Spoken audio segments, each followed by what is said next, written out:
So ito, how to edit your vlogs using Lightworks. So magbukas nyo ng Lightworks is ito na yung interface niya. So papangalanan nyo lang yung project. Halimbawa, project 13 na kayo. Then hayaan nyo lang yung frame rate na auto kasi yung sa video niya, mababasa niya yung sa video niya kung anong frame rate yung gagamitin niya. Ano daw? So yan, select files to import. Then select nyo lang kung saan nakasave yung mga videos nyo. Akin sa vlogs. So ito yung mga kinuhanan ko kanina. Yan. So ito, po 25 FPS siya. Gamit yung camera ko. Then select nyo lang lahat yan. Click nyo lang yung sa umpisa, then shift, tapos select nyo yung ulit, tapos import. So bilis lang nyo mag-import. Then ito una, so ito yung una yung kinuhaan sa camera, double click nyo yan, then play nyo yan. Nakikita yan, nagsasalita ako. Ito yung timeline nya. Wait lang. Tapos diba, dito nyo gusto umpisahan.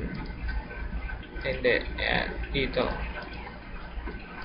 post. Tapos ito, add an in mark at the correct position. Yan, ibig sabihin dyan kayo magsisimula ng cut.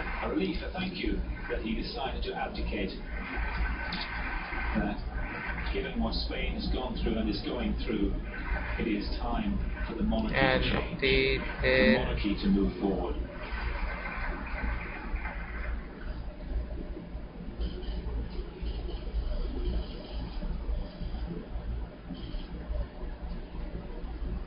His two granddaughters who will assume the role of princesses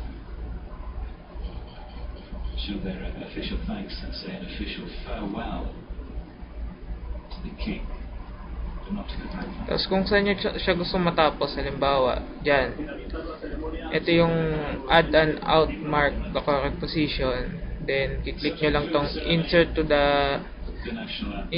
into the target edit, then lalabas siyang ganyan.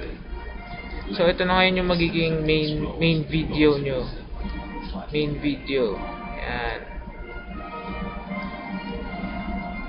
Tapos bawa, ito naman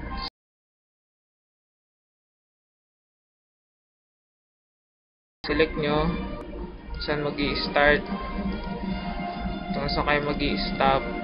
Then pag sinelect nyo tong import, nakikita nyo andito na siya, magkadugsong na sila. Pwede nyo pa din i-edit yan, pwede nyo pa rin i-cut, ganun pa din. At pero ito na yung main video na isi-save nyo mamaya. Ayang may MV10050 edit.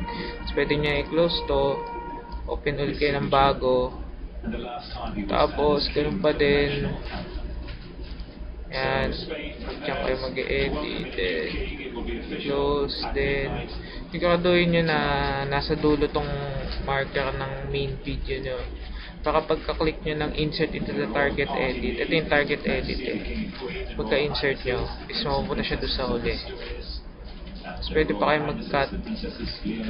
mag-cut dyan kung may gusto kayong tanggalin. Yan, nakat na siya. Pwede pa kayo mag-cut dito. Saka mabilis lang siya pag mabilis lang.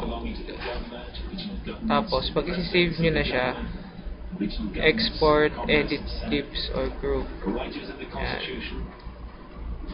Then ayan siya, MV1 edit 50 fps.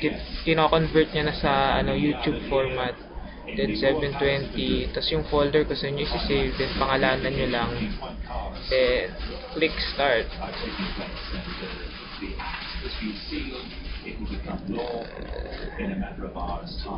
And then click start.